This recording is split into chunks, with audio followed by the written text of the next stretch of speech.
Okay, that's enough of that, but I had to get out of my system playing the Devil May Cry fight music to me killing thousands of crabs on the beach over a 4 to 5 hour period.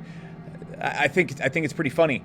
But this video isn't actually a funny video. It's exactly what the title is. It's a video of me as a gnome killing crabs on a beach for 4 to 5 hours straight in World of Warcraft, which by most definitions would not be something a successful person does. Well, this last week I was pretty sick, and so I had some time to just play WoW Classic over the weekend. And through killing thousands of crabs, I'm not joking, thousands of crabs, and creating an optimized strategy for killing thousands of crabs, it actually taught me and reinforced some lessons that I think are absolutely core to being successful. Almost every successful person I know plays these, and the more they play to these, the more successful they are. And I think talking about this and sharing this with you guys will actually reinforce this in your lives, because it definitely almost helped me double down in mine. And there's 2 little bonus tips I'm going to give you at the end of this video that are really a hack to reading tons of books and making a lot of money off of rich people. That they're completely random. But I want to cover this in this video, so let's discuss. So look, this video is not me recommending that you play World of Warcraft or that you kill thousands of crabs on a beach over a 5-hour period of your life. That's exactly what it is, though. I already stated this, but this is a video. I just literally sat on the beach this last weekend killing crabs for 4 to 5 hours straight. There's thousands of crabs killed, and I leveled up many times. But I want to explain to you why I did this and what I kind of discovered from it. So let's just kind of begin right there. So it was this weekend, and I was playing World of Warcraft Classic, and it was a fucking miserable experience. Just terrible. I don't know if you ever played Warcraft, but going and questing with other people, especially on a server launch, doing dungeons with people you don't know, it's a disaster. You're dying all the time, and the result is you're gaining very little experience. Your character levels up very slowly. You could play all day long, and your character levels up 2 levels, which at level 20 is the equivalent to you working a 15-hour shift at Wendy's and getting paid like $6. It's not effective use of your time in the game or in real life at all. So I was running around the beach in the game, and I stumbled upon this pack of crabs. And what I'm doing right here isn't exactly some huge giant secret, but it's something that 98% of people that are playing WoW won't do and haven't thought of to a certain extent. There's the 2% of people that do it. It's hundreds of thousands of people, so it's not exactly like hush hush. But I didn't see anybody doing this, and I sat here for hours doing it.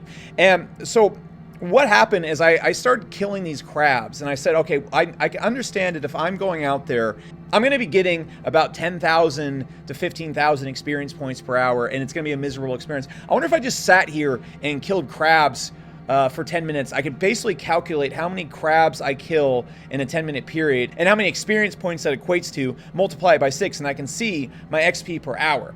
And so I did. I killed crabs for 10 minutes straight. That's all I did. And I even tried to like speed it up. I had like a regiment with how I drank it in mana. You actually see like I have a really set pattern in this video.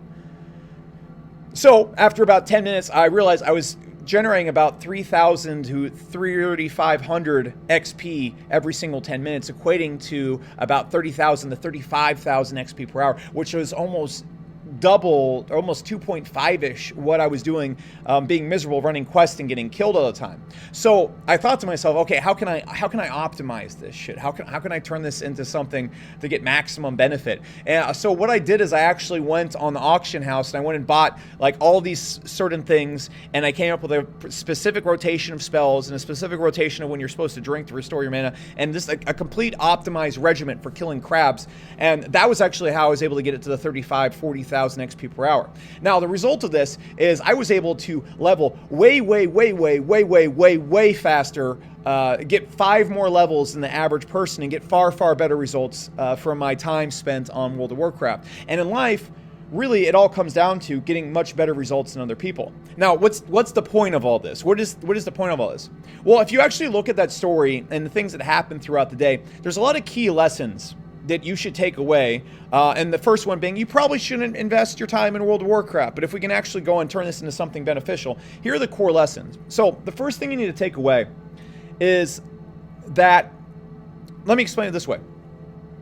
I was basically sitting on the beach and people kept running by. And as I kept killing crabs, I'd scream in the yell emote, fucking crabs, and I'd yell crab battle and all sorts of crazy shit when people ran by. And people would like stare at me and then run off being like, this guy's weird. Or like people come and be like, why are you killing so many crabs? And you just stare at me and be like, this is bizarre. What are you doing? And like people would come and laugh. And this would happen like once every 10 minutes. Someone would come by and like make fun of me or something like that because it looks crazy. And the thing I want to point out right here is that if you're doing what most people think is smart, you're almost most certainly not doing what people think is smart. If you're doing what everybody else is doing, you are probably wrong because most people are wrong about everything. Unless you have somehow been blessed to be born in a community of extremely life-aware, wise, successful people, you have to think, if you're hanging out with people in the average income range from, let's say, you know, 20,000 a year to 100,000 a year, most things they know about money are wrong. Because if they knew anything really about money, they would be making a lot more money.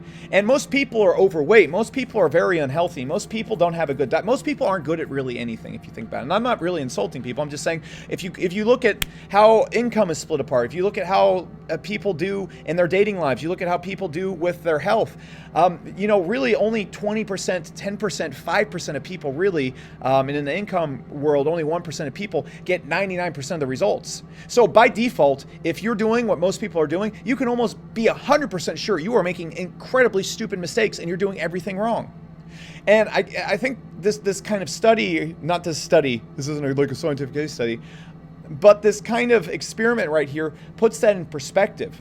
While everybody else in the whole entire area that I was in was off getting killed and doing these things and suffering, essentially, I was sitting there doing something that was yielding 4 or 5 times better results than what they were doing, and they were making fun of me for it. And so you got to think about that. You got to think to yourself, well, if I'm not being made fun of, if people aren't looking at me weirdly, I'm probably doing something wrong. And if you look at anyone who's successful, most people that are really successful or on their way to success, people think they're crazy. And so I see you guys in live streams saying, well, people think I'm stupid for doing this or I'm doing that. You should, in every aspect of your life, try to be the weirdo. You want to be the gnome on the beach screaming fucking crabs. Because the guy who's on the beach screaming fucking crabs and killing them, he's probably the one who actually knows something and is getting results in some way because he's willing to do what is weird, which is the next thing I want to talk about. Look, the way you really get results in anything, if you look at any business model out there, any scientific breakthrough, it's never discovered by a set business. And the thing that I want to use to put this in perspective is a lot of people wonder like why big companies always get taken out by little companies. And it's because what happens in the most basic sense is big companies get set into a certain order. And so let's say a company is making $1 billion a year. They're not going to break that order to dive in the weirdness. And so what happens is you have companies with one technology, and if they go and create something that's weird or they dive in the weirdness, it's not going to be as profitable as the thing that's orderable and routine right now that makes sense. And so, and I'm probably not going to do this justice. I read a book called The Innovator's Dilemma on this. It talks about it for an entire book. Usually what you're also going to see with these companies, though, is they can't go and dive in the chaos because the chaos will actually disrupt their company and be less profitable. So they have this thing that's going to make them $1 billion profit, and they can go and get into this one thing and throw so much money, burn so much money and time and effort in there, and it'll end up hurting their business. And so they get stuck in order, and then startups come and knock them out, and then the startups become the big wigs, and then they get locked in order. And because they can't dive back into the weirdness that allowed them to discover new things that made them the thing that knocked out the big dog, they become the incumbent, and then they get knocked out. And it's like basically when you get to a certain point of order, you have to be willing to lose. You have to be willing to almost chop off your arm in order to survive, because you have to be willing to dive back in the chaos. It's a really interesting thing that happens, and it's been happening in business for a long time. On first note, they're going to focus on the thing that's most profitable, but also it's not cost productive of them to go out there and experience and experiment with stuff and play with weirdness. And because of that, they don't make breakthroughs in technology. And because of that, the companies often get taken out by smaller companies. That's really how smaller companies beat big companies. That's the story of it over and over again for the past 100 years.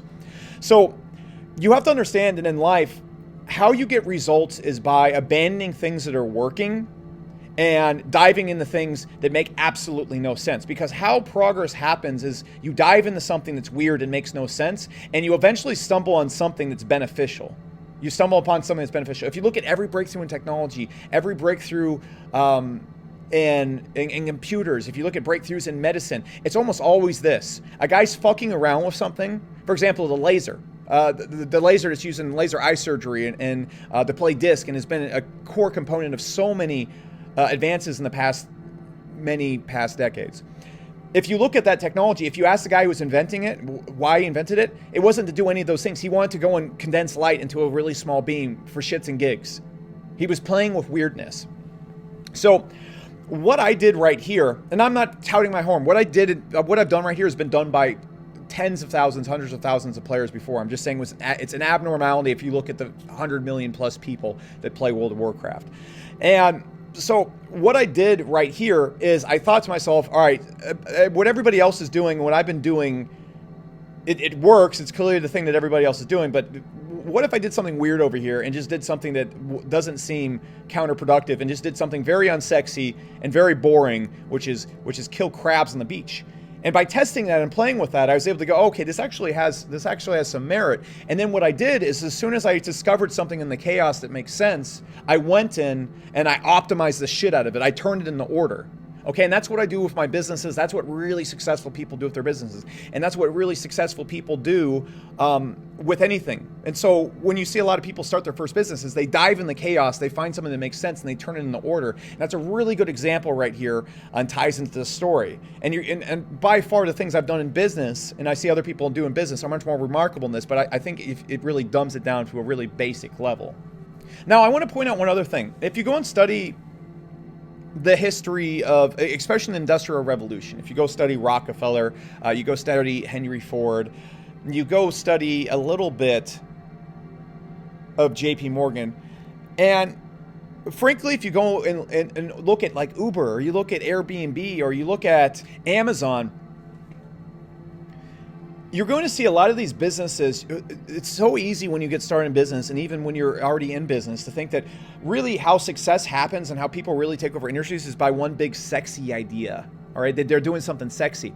And so a lot of times when people are trying to level quickly in World of Warcraft, they look like for some big sexy hack or some big sexy thing or some big sexy questing strategy or get the sexiest gear. It has to be sexy, it has to be big, it has to be unique, it has to be cool. And if you go and look at, like, Rockefeller is an amazing example of this, and Henry Ford is too, where big breakthroughs really come down to are people sitting down and doing the things people don't find sexy. They find extremely boring and optimizing the hell out of them. So if you look at Henry Ford, for example, the car industry, they didn't want to automate. They wanted to build cars by hand and sell them to rich people. And because of that, cars were very expensive.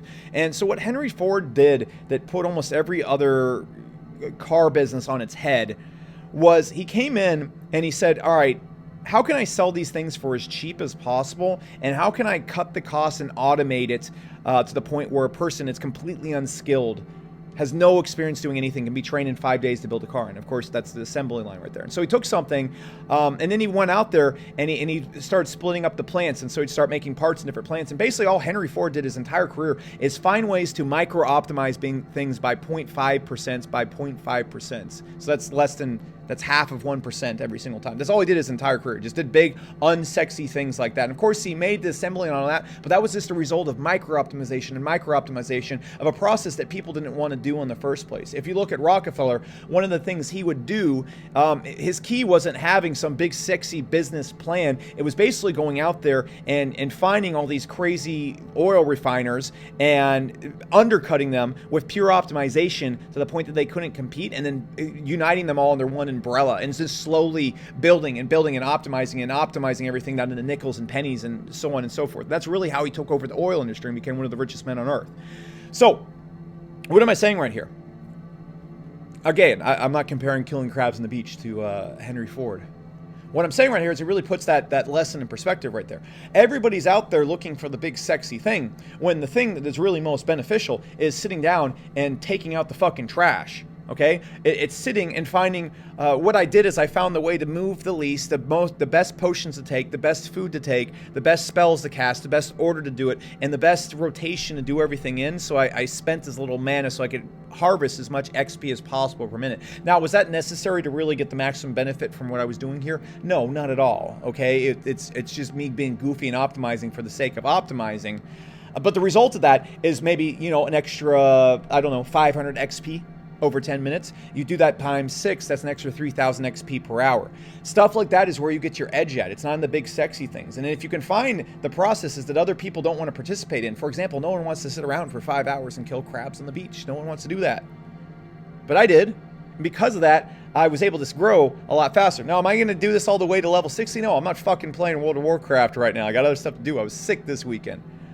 Okay, so I was like, let's see how fast I can level because I don't have much time to play this game. Now, those are the 3 core lessons I wanted to share with you in this video. Those things, if you can go out there and if you can focus on always making sure that you're not doing what other people are doing. If you're doing what other people are doing, you're probably wrong. You're probably wrong. 99% of people are wrong about everything, and 1% of people are right. And unless you're born in a community or you're surrounded by that 1% of people, which you probably aren't, you're almost guaranteed to be wrong. So if you're doing what everybody else is doing, you should really start feeling uncomfortable instead of comfortable, which is the opposite of what other people do. That's the first lesson. The second lesson, of course, if you can find and be comfortable diving into chaos routinely, the way you get progress in life is not by going from order to order. What a lot of people try and do is they try to find a job and then go straight into a business that makes sense too. There'll always just be order, and then you have order again. You have to go from the order that your life's in right now and bring in chaos, jump into the chaos and extract that chaos and turn it into order. That's the next thing you have to do. And then the final thing is you have to understand that the way that most people get breakthroughs and really become killers isn't by some big sexy thing. It's by doing ugly things and then optimizing the ugly things, because that's usually where the opportunity is. It's in those 1% and 2% doing the grind work that other people don't want to do. And if you can bring order to that grind work, you're on something special. Now, I have 2 little bonus tips for you right now. You're probably thinking, Alex, you wasted 5 hours of your life doing this. One thing about me is I don't read. I don't read books. I listen to books. I listen to, I'm on pace to do, I think, about 120 books this year. I just crossed, I think I'm at like 110 books. So I'll probably do more than 120. Anyways, over this weekend, I was able to read each day for about 8 hours. And how I did this is because when I read books, I do it when I'm walking, I do it when I'm cleaning my house, and I do it when I'm cooking. You're probably thinking, Alex, you cook and clean your house. Yes, I do that because I need to have something, I need to be busy and doing unengaged work. So walking, I need to be moving, I need to be interacting with something, but I don't need to be thinking about it. So if I'm like doing math or I'm like working on something serious, no, of course I can't listen to an audiobook. But if I'm working out, walking, cooking, cleaning, doing very basic stuff like killing crabs on the beach, which involves pressing 2 in a routine pattern and moving very little, it helps me focus on what I'm listening to. And so during this time, what I did, and the whole reason behind the 5 hours, I'm like, fuck, if I'm going to be sick, I'm going to have a little bit of fun, and I'm also going to read a shit ton of books. But it's so hard for me to sit down and just read books. So what I did is I put Audible on my speakers instead of the sound in the video game. And what I did is I just listened to audiobooks for 5-6 hours straight. And so during this time, I was able to complete an entire book in a single sitting. So that's one thing I want to encourage you to do is understand where you learn best at. I learn really well when I'm moving around. That's how I have to learn. It's very hard for me to sit down and listen to an audiobook. And so what I'm suggesting you do is find those little things in your life and then combine them with things that wouldn't really make sense. So most people think, playing World of Warcraft, very unproductive. That's extremely true. But if you can sit down and find some way to turn it into a hack, you can find things that would normally not have much benefit. Like working out really doesn't have much benefit to making a lot of money. People are gonna be like, yeah, it makes you more energetic and stuff. Yeah, of course. But that time spent doing stuff, it's not really educating your mind or anything like that. It's just dumb labor. If you can find ways to bring education to dumb labor, you're going to get benefit from even doing dumb labor. But you can definitely go out there and use that in some aspect of your life. I don't know. Take it or leave it. So those are 5 things I learned playing World of Warcraft and killing thousands of crabs on the beach for hours and hours at a time. Hopefully you found it beneficial. Let me know if in the comments area if you did, or I sound absolutely crazy in this video. I think these are some really awesome lessons. You should take them to heart. And I'll be seeing you guys here real soon because I'm not sick anymore. So see you in the next video.